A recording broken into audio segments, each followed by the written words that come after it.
quando a gente vai falar em gestão, nós temos algumas vertentes, né, para trabalhar e permear para colocar em prática. Uma delas é o ponto da infraestrutura. Quando a gente fala em infraestrutura, pensando em gestão, a gente tem dimensionamento de pessoas, de equipamentos, a questão da tecnologia e de instalações prediais. Por que eu destaco aqui esses 4 pontos? As instalações prediais e dimensionamento de equipamentos são 2 aspectos importantíssimos para a garantia do cuidado seguro. Eu preciso garantir que eu tenho um ventilador para atender o meu paciente, eu preciso garantir o meu leito adequado, sem infiltração, com preservação da luminosidade, do ruído, a limpeza, a higienização do local. E também preciso pensar que hoje em dia nós temos uma TI, a gente tem a informatização a nosso favor para garantir desse cuidado seguro, seja por QR Code, código de barra, ADSB, pelo processo de administração segura de medicamento, né, que é uma boa prática utilizar aí, né, a tecnologia de informação a nosso favor. Então, esse dimensionamento de equipamentos, a TI, as instalações prediais, ela vem promover um ambiente seguro para esse profissional trabalhar e promover um cuidado seguro para os seus pacientes. E, além disso, o dimensionamento de pessoas. Um dimensionamento de pessoas dentro, né, da nossa competência, dentro da nossa categoria, temos o dimensionamento, ele vem de uma legislação própria do COFEN, em que considera, né, a classificação do paciente, seja ele por PERROCA, por ULIM, NAS, TINS, cada instituição ela vai aplicar o seu método adequado, desde que baseado em evidência, para fazer com que se reflita o quadro, né, de pessoal da enfermagem dentro da sua conjuntura. Mas, para além disso, é importante considerar também o perfil dessa instituição. É um perfil de politrauma, é um perfil clínico, é um perfil cirúrgico, e o perfil das pessoas, dos profissionais que trabalham naquela instituição. Então, com esse dimensionamento, juntamente com toda essa infraestrutura, é importante e é crucial para a promoção desse cuidado seguro e, obviamente, para a enfermagem se sentir segura na prestação desses cuidados. Mas, como eu digo, não adianta só ter quantidade de pessoas. É preciso que essas pessoas elas sejam treinadas, capacitadas e também conheçam e vivenciam os processos daquela instituição.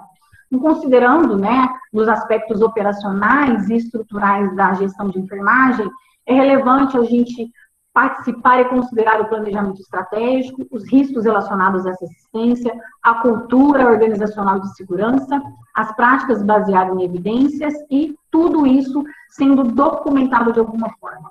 Para o planejamento estratégico, que nada mais é que planejar as estratégias da sua instituição de saúde, e a enfermagem e a gestão de enfermagem, ela tem participação mais do que especial nesse planejamento. Porque ali ela coloca a sua filosofia de gestão, né, o seu modelo assistencial daquele planejamento. E ela reflete esse modelo assistencial em várias ações, em vários objetivos que são desdobrados para chegar até lá na ponta, seja no profissional, na operação, no técnico de enfermagem, naquele enfermeiro assistencial, até, inclusive, também, obviamente, para a medição de indicadores depois, de resultados. Então, por meio desse planejamento estratégico, seja utilizando ferramentas como, por exemplo, a matriz de SWOT, que é uma ferramenta utilizada, com um BSC, que chama Balance Scorecard, é uma outra ferramenta que é utilizada para o gerenciamento aí, desse planejamento estratégico.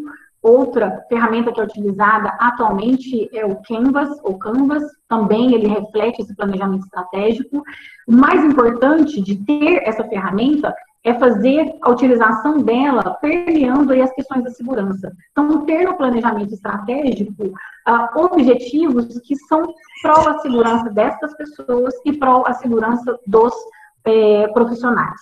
E essa estratégia, quando ela é definida, é importante que ela seja, obviamente, comunicada para toda a equipe. Então, o gestor de enfermagem, ele tem que promover essa comunicação de estratégia por meio de reuniões, seja mensais, semanais, bimestrais, por meio de recados em quadros e murais dentro da instituição, seja pela intranet, por e-mail, de alguma forma, em rodas de conversa, de alguma forma, esse planejamento estratégico chegar lá na ponta, para fazer com que a implementação desse cuidado, ele esteja lá na ponta. Então, as pesquisas já trazem, né, que quando as pessoas elas participam ativamente dos processos de construção, elas se engajam melhor, elas praticam melhor e elas implementam melhor as estratégias.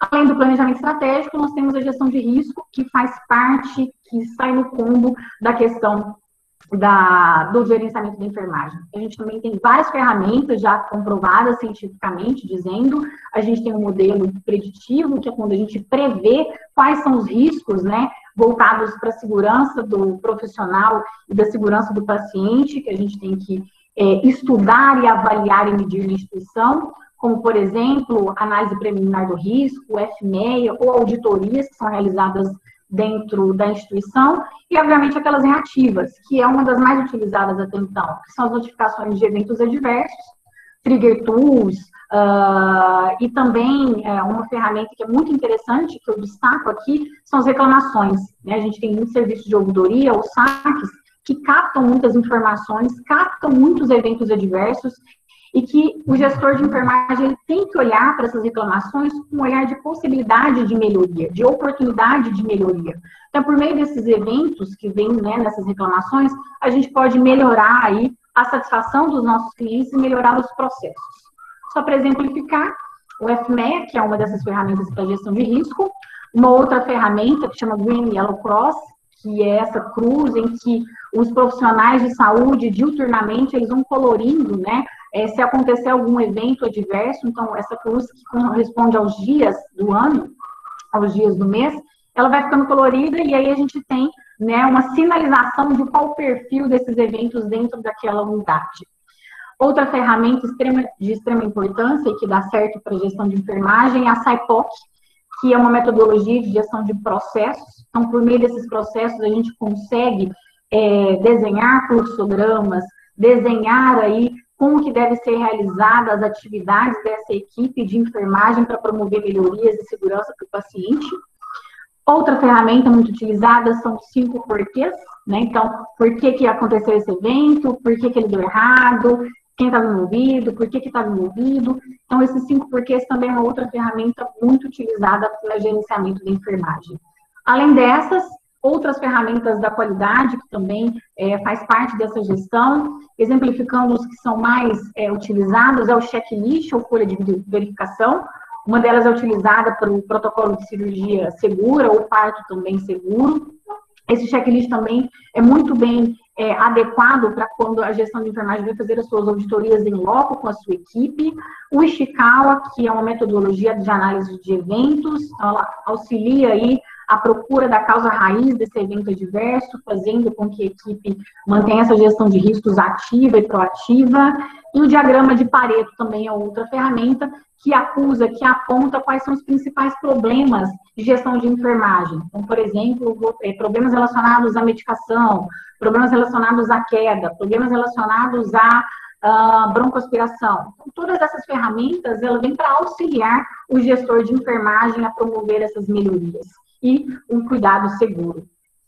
Outro aspecto importante na gestão de enfermagem é a cultura, seja ela organizacional ou a cultura de segurança do paciente. Então, é importante o gestor de enfermagem implementar essa pesquisa, verificar qual é a cultura de segurança da sua instituição, da sua equipe, para que isso, né, possa promover ações de melhoria. Então, por meio dessa pesquisa, também é outra vertente que aponta as oportunidades do gestor de enfermagem olhar para quais são os principais gargalos dessa gestão, né? É voltado para o aprendizado, é voltado para as notificações, é voltado para o medo. Então, por meio desse levantamento, né, dessa lacuna, a equipe de enfermagem pode desenvolver melhorias. Eu aponto aqui a grande vertente agora do cuidado, que é o cuidado centrado na pessoa. Então, precisamos que esse cuidado, essa assistência de enfermagem, e a gestão, ela tem que trazer isso na sua filosofia do modelo assistencial, ele seja um cuidado coordenado, com a premissa do trabalho em equipe. Esses pacientes, eles precisam ser engajados, eles precisam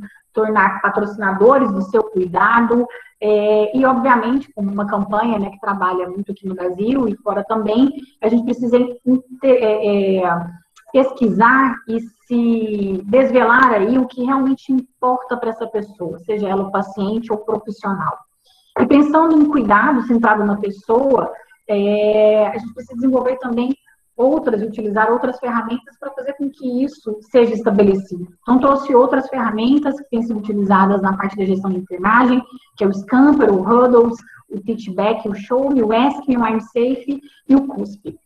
O Scamper, ou Scamper, é uma forma de brainstorm. Brainstorm é aquela, né, tempestade de ideias em que a gente reúne com a equipe, coloca um problema, uma situação, um evento adverso, um erro de medicação, é uma queda, ou é uma melhoria no processo de medicação, enfim. A gestão coloca isso no centro como problema e a gente utiliza, né, o Scamper, que é um mnemônico, para verificar se a gente tem que substituir alguma rotina, se a gente tem que combinar alguma rotina da enfermagem com a farmácia, acrescentar algum ponto de controle, modificar algum POP, alguma rotina. Então, ele utiliza dessas frases, dessas palavras, para sensibilizar a equipe de enfermagem a ter ideias, a ter criatividade e promover melhorias no serviço pró-segurança. Uma outra ferramenta que vem do IHI, fazendo e promovendo o ESC no mundo inteiro, que é justamente fazer com que o paciente se empodere do seu cuidado e faça essas 3 perguntas, né? Fazer com que o paciente pergunte qual o seu problema, por que ele deve fazer aquilo, o que ele deve fazer e por que isso é importante para ele. Então, a partir do momento que ele vai tomar uma medicação, fazer um procedimento, por que isso é importante para o seu cuidado? Por que é importante para mim? O que eu devo fazer? E, obviamente, qual que é o meu problema. Então, por meio desses ESP, essas 3 perguntas, o paciente ele vai se engajando mais e conhecendo melhor os seus problemas e se apropriando do seu cuidado. Outra ferramenta é o CUSP. O CUSP também vem do HRQ, que é um programa integral de segurança com base na unidade. É um programa que envolve todas as equipes, não só da enfermagem, mas a enfermagem ela tem uma fortaleza e uma representatividade importante para esse programa. Um dos hospitais aqui no Brasil que faz o CUSP é o Moinhos de Ventos, no Sul, então vale a pena fazer um benchmarking, quem tiver interesse. E o CUSP, a maior vantagem dele é que ele traz como 2 pontos importantes, a centralidade do cuidado nessa pessoa e também o engajamento da equipe do paciente. Então, a equipe, ela participa ativamente de todo o processo de melhoria, da análise de evento, dos aspectos importantes para a promoção do cuidado seguro. E, pensando na enfermagem, não poderíamos esquecer a nossa ferramenta MOR, que é a sistematização da assistência da enfermagem. É por meio da SAI que o enfermeiro, ele consegue, da sua análise, do seu raciocínio clínico e crítico, promover o cuidado seguro para o paciente. Então, por meio de protocolos que desenha, por meio de rotinas que se desenha, que se define, por meio de POPs, seja qual for, né, o método que a instituição trabalhe para ter esses processos definidos e as suas rotinas definidas, é importante que essas rotinas elas estejam na prática, sendo executadas, e além disso, sendo medidas. Então, a SAI é a ferramenta ideal para que nós, enfermeiros,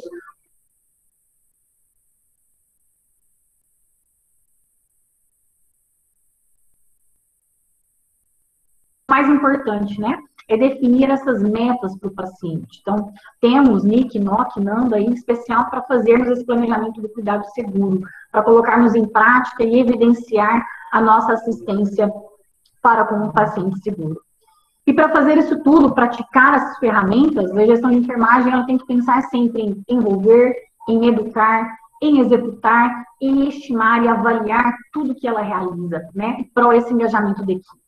Então, as bibliografias, as referências, né, já trazem que o envolvimento da equipe, ela perpassa, né, no sentido de como que a gestão, ela trabalha, como que a gestão está próxima, como que a gestão implementa esses contatos e essa liderança para com esses profissionais. E, claro, a educação, seja ela permanente, continuada, o estímulo, né, que a gente promove aí quanto liderança para essa equipe é de extrema relevância. Então, a partir do momento que a gente educa, que dá oportunidade para esse profissional se desenvolver, lá na ponta ele vai praticar, e de forma ativamente. É importante que esses treinamentos, essas capacitações, elas sejam executadas segundo as necessidades dessa equipe. É importante ouvi-los, é importante fazer com que a equipe técnica de enfermagem e o enfermeiro aponte para esse gestor quais são os principais gargalos e necessidades de treinamento que eles têm, para que eles promovam e praticam, e, obviamente, isso vire atitude, né? Isso vire um comportamento ativo dentro da instituição. Pensando, né, em todo esse arcabouço que a gente precisa implementar na gestão de enfermagem, considerando a pandemia, Covid-19, a gestão teve que pensar em vários aspectos. Então, a gestão de enfermagem teve a oportunidade de trazer a excelência do cuidado, pensando nessa gestão de crise. Então, o gerenciamento de enfermagem nessa Covid teve que pensar na epidemiologia, teve que considerar os artigos, teve que considerar a falta de estudos, teve que considerar os medos da equipe, teve que considerar toda uma questão da falta de dimensionamento, despreparo da equipe para fazer com que o cuidado fosse implementado. Então, aqui é uma citação de Bittencourt, um recente artigo que foi publicado aqui no Brasil, em que ela trouxe de uma forma bem esquematizada a importância, né, o desenho mental aí que a gestão de enfermagem trouxe para promover esse cuidado da Covid.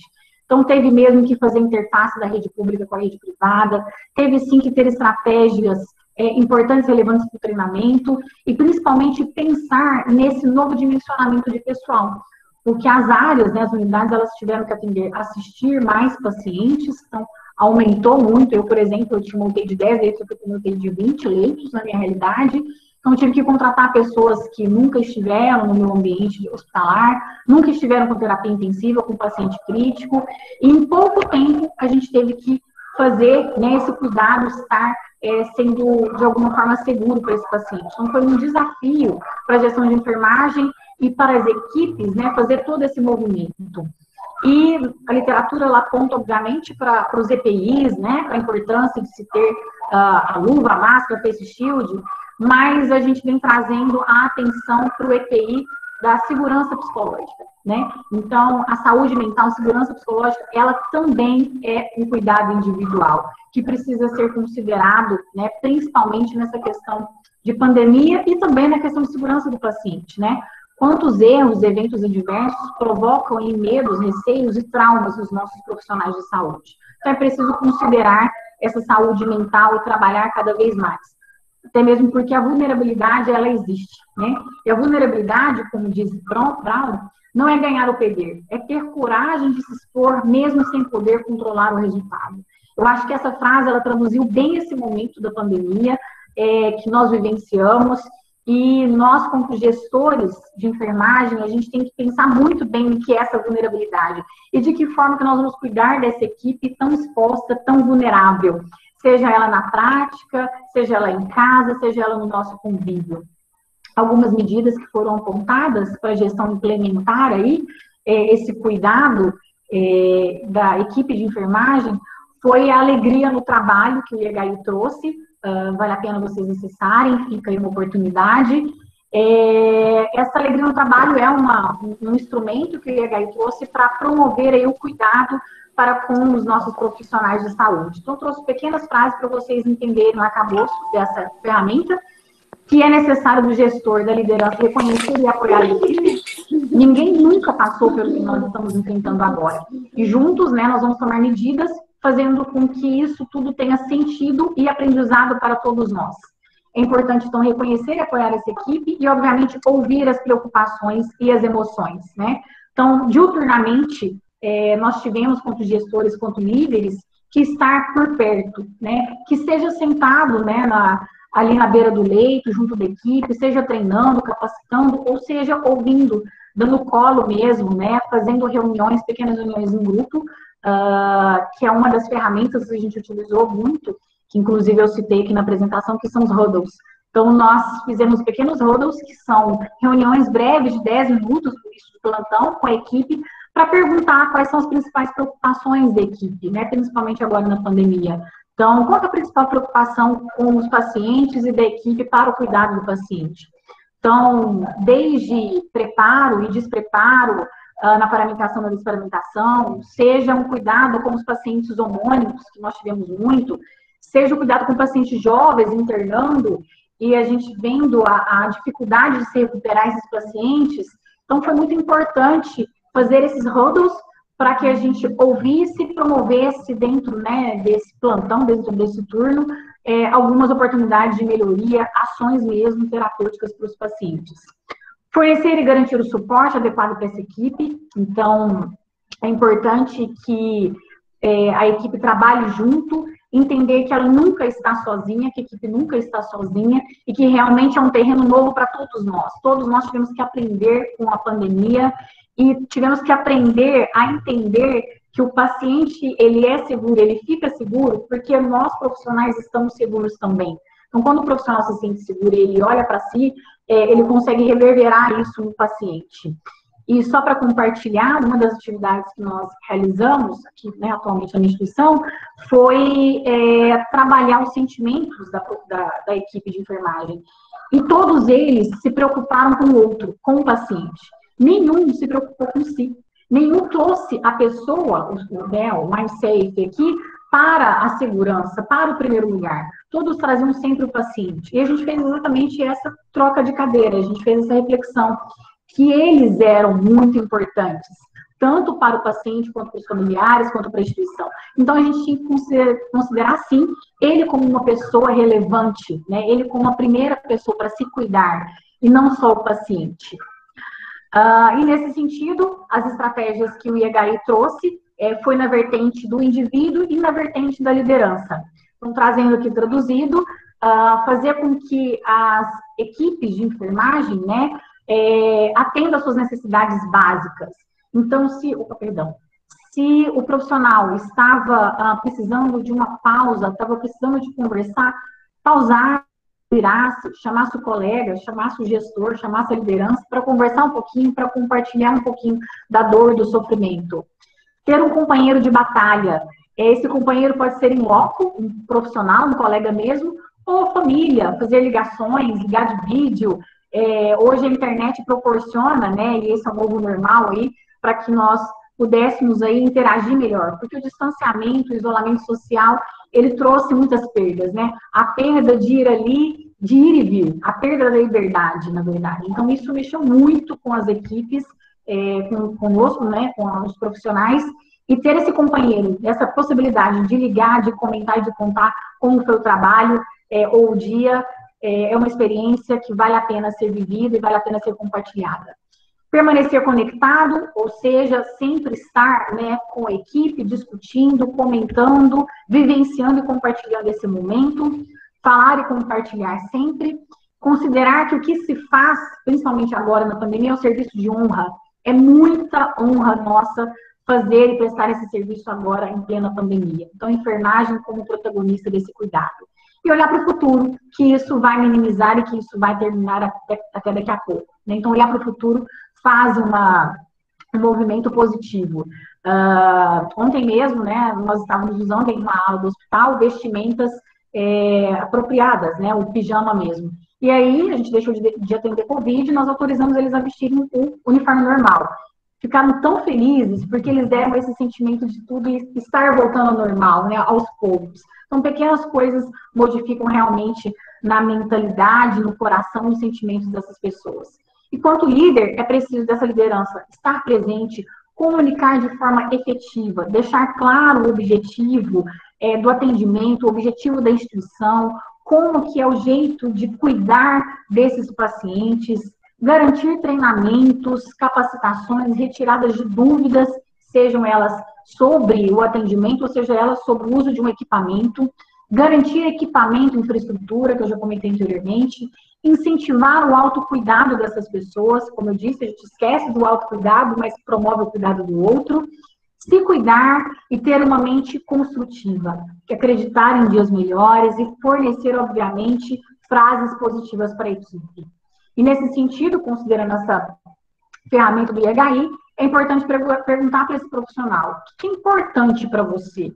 E assim a gente identifica esses obstáculos no trabalho, né? Fazendo, obviamente, um link e se comprometer com a melhoria, né? Oportunizar essa melhoria, e essa melhoria ela pode ser traduzida nessa alegria do trabalho, que vem dessa satisfação em trabalhar, que vem dessa motivação no trabalhar.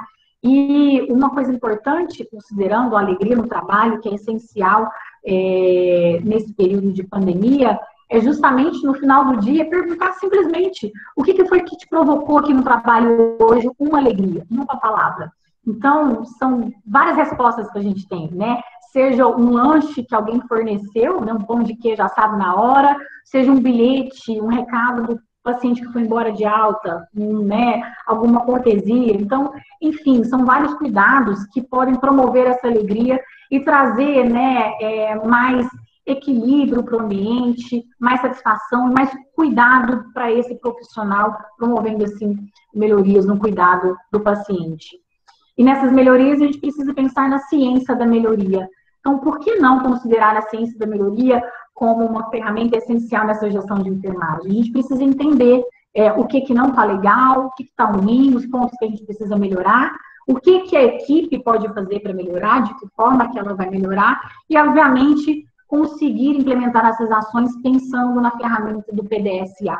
Então, por meio, né, dessa ciência da melhoria, a gente, de pouquinho em pouquinho, consegue fazer uma infecção que estava em 11%, virar 2%, virar 5%, uma queda que estava em altíssimo nível, minimizar em 50%. Então, é importante trazer essas metas quantitativas para a equipe, para a gente balizar e para motivar a equipe nas melhorias. Então, olha, nossa meta é 50% em 3 meses.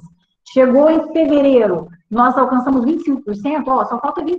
Então, é importante que se tenha essa mentalidade, esses acordos com a equipe para a promoção aí dos ciclos de melhoria e pensar também na segurança do paciente e na ciência, né, de medir o dano, compreender as causas, fazer a identificação dessas soluções, avaliar esses impactos, e o mais relevante, o mais difícil na atualidade, é transpor, né, essa evidência do que a gente tem para o cuidado. Então, é trazer mesmo o que a ciência traz lá na ponta do cuidado. O que é relevante e o que a gente precisa agora implementar cada vez mais para o cuidado seguro.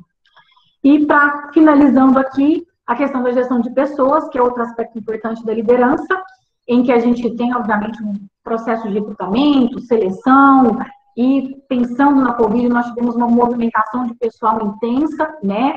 A enfermagem do centro cirúrgico teve que ir para a enfermagem do paciente crítico, que teve que ir para a internação, que teve que ir para um pronto-socorro. Então, essa movimentação de pessoal, ela conseguiu mexer muito com as capacidades dos profissionais de saúde, mas um ponto positivo foi que todos conseguiram entender o processo do outro, conseguiu ter empatia e se colocar no lugar do outro. Então, aquelas críticas entre centro cirúrgico e enfermaria, elas foram quebradas nesse movimento de pessoas. Então, na crise, a gente consegue oportunizar melhorias.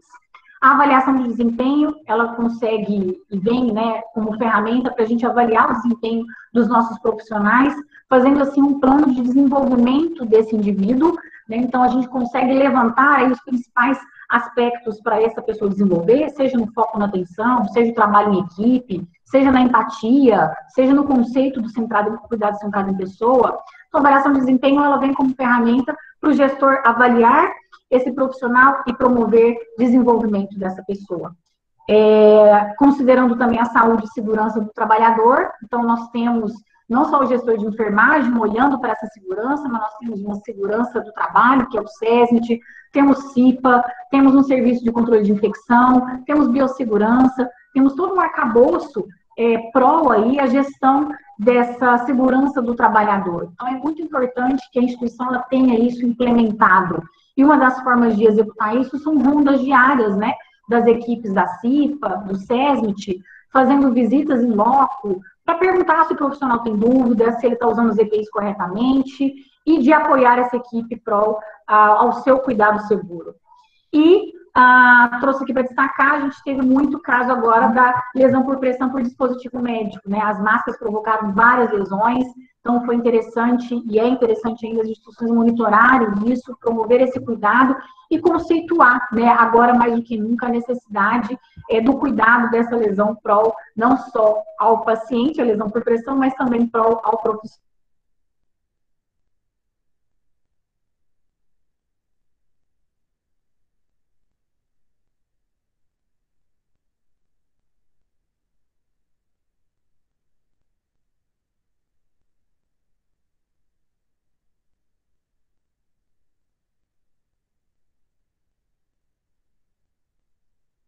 A comunicação, a solução de problemas e a interpessoalidade. Somado aqui também, tem um trabalho do Instituto Canadense que destaca as competências para a segurança do paciente, que é para a contribuição de uma cultura do paciente seguro, trabalhar em equipe, comunicar-se de forma efetiva, gerenciar os riscos, otimizar os fatores humanos e reconhecer e responder e revelar os eventos. Percebe-se que todos eles se encaixam, né? Então, não são novidades. Todas as teorias, elas se encaixam, que a gente tem aí resumindo, né, é que a gente precisa ter uma liderança ativa como competência, é preciso ter visão sistêmica, conhecer não só o seu setor, o seu serviço, mas as interfaces e fazer esse trabalho multi-interdisciplinar, trabalhar em equipe como uma vertente essencial, como melhoria, ser criativo e desenvolver a criatividade, também a flexibilidade, promover esse relacionamento pessoal, negociação e comunicação.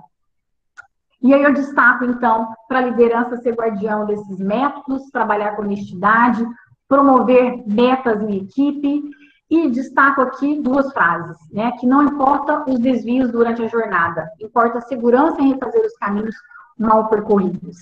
E para finalizar, acreditamos que as pessoas vão trabalhar com o objetivo de fazer um bom trabalho, não o contrário. Dado um conjunto de circunstâncias, qualquer um de nós pode cometer um erro. Precisamos, então, nos esforçar para olhar a resposta fácil de atribuir a culpa e passar a identificar estratégias e ações que realmente ajudem as nossas pessoas, sejam elas os profissionais ou os nossos pacientes. Obrigada, estou à disposição, Mariana. Muito obrigada, Thaisa. Gostei bastante da palestra. Realmente, essa pandemia veio trazendo um desafio muito grande, né, tanto pessoalmente quanto profissionalmente falando, e sem dúvidas a enfermagem foi um grande destaque, tanto pela gestão da saúde do trabalhador, né, considerando que a equipe de enfermagem representa o maior quantitativo de profissionais, e também da segurança do paciente, também considerando que a enfermagem é quem está mais próxima, quem está diretamente ali no cuidado. Parabéns, muito obrigada. Nós temos vários elogios e duas perguntas. Uma, inclusive, já foi respondida, que foi uma dúvida relacionada a uma ferramenta, que era qual o nome da planilha onde é marcado cores nas datas por mês. O pessoal respondeu que é a ESCME, certo? E a Green Yellow Belt, que é aquele verdinho e amarelinho, tá? Fica aí a... Vou escrever aqui, ó, Green Yellow Cross. Vou colocar aqui no chat, tá? E tem uma pergunta também da professora Ana Lúcia, quais as ferramentas que você utiliza para a participação do paciente na sua segurança? Ótimo. Professora, hoje, né, na nossa instituição, a gente está trabalhando com protocolo de comunicação efetiva, então a gente introduziu as perguntas, né, o Ask Me, o Show Me e o Touch Me. Então, só para exemplificar, né, temos um paciente de alta. A gente tem um plano educacional para que esse paciente ele cuide da sua ferida, cuide da traqueostomia, cuide da sua sonda interal. Então, a gente educa esse paciente, ele tem que mostrar para a gente que ele compreendeu. Então, ele tanto fala o que ele entendeu, como ele mostra, né, na prática, os cuidados que ele tem que ter com si mesmo. Essa é uma das ferramentas. A gente tem um quadro beira-leito, que eu não coloquei aqui, mas é uma ferramenta excelente, que traz, além do planejamento terapêutico, né, e a interface da equipe a gente faz com que esse paciente participe ativamente. Então, a gente pergunta se ele entendeu, se ele tem alguma dúvida, a gente coloca metas para ele, né, principalmente na terapia intensiva no COVID, os trabalhos da fisioterapia, as mudanças de decúbito, de pronar e despronar, a gente teve muito envolvimento desse paciente que não estava entubado, então ele teve que se fortalecer e se engajar no seu cuidado. A gente teve muito isso agora. Essa é uma das ferramentas que a gente utiliza na prática. Tá ótimo, Thaís, estamos passando um pequeno minuto, então, mais uma vez agradecer pela oportunidade, a Rebraense pela organização, que foi impecável, eu agradeço aí ao auxílio dos monitores, lembrando ao pessoal que a atividade vai ficar disponível no canal do YouTube da Rebraense no YouTube, já aproveitando, se inscrevam no canal, curtam lá, se gostaram da palestra. Agradecer a Thaisa pela disponibilidade, pelo grande compartilhamento de conhecimento e lembrar de que o certificado, que ainda não preencheu o link de frequência, preenche ali, o certificado será enviado por e-mail. E, por fim, convidá-los para a última palestra que teremos agora e para o encerramento também, que vamos fazer aí com a Rebraense. Agradeço a todos, então, vamos terminar essa maratona do Dia Mundial de Segurança do Paciente. Obrigada, boa noite. Alguém quiser comentar, discutir alguma coisa? Fique à vontade. Maiana, vai permanecer aqui nesse Meet, a próxima palestra? Não, o link é diferente. Ah, tá. Perdão. Eu vi que a doutora Liliane Bauerfeld estava. Que orgulho, né? Além da doutora Ana Lúcia. Deixa a Melissa aqui, fiquei muito feliz. Só elogios aí no chat, que quiser acompanhar depois. Vou ler sim. Obrigada. Então, vou encerrar.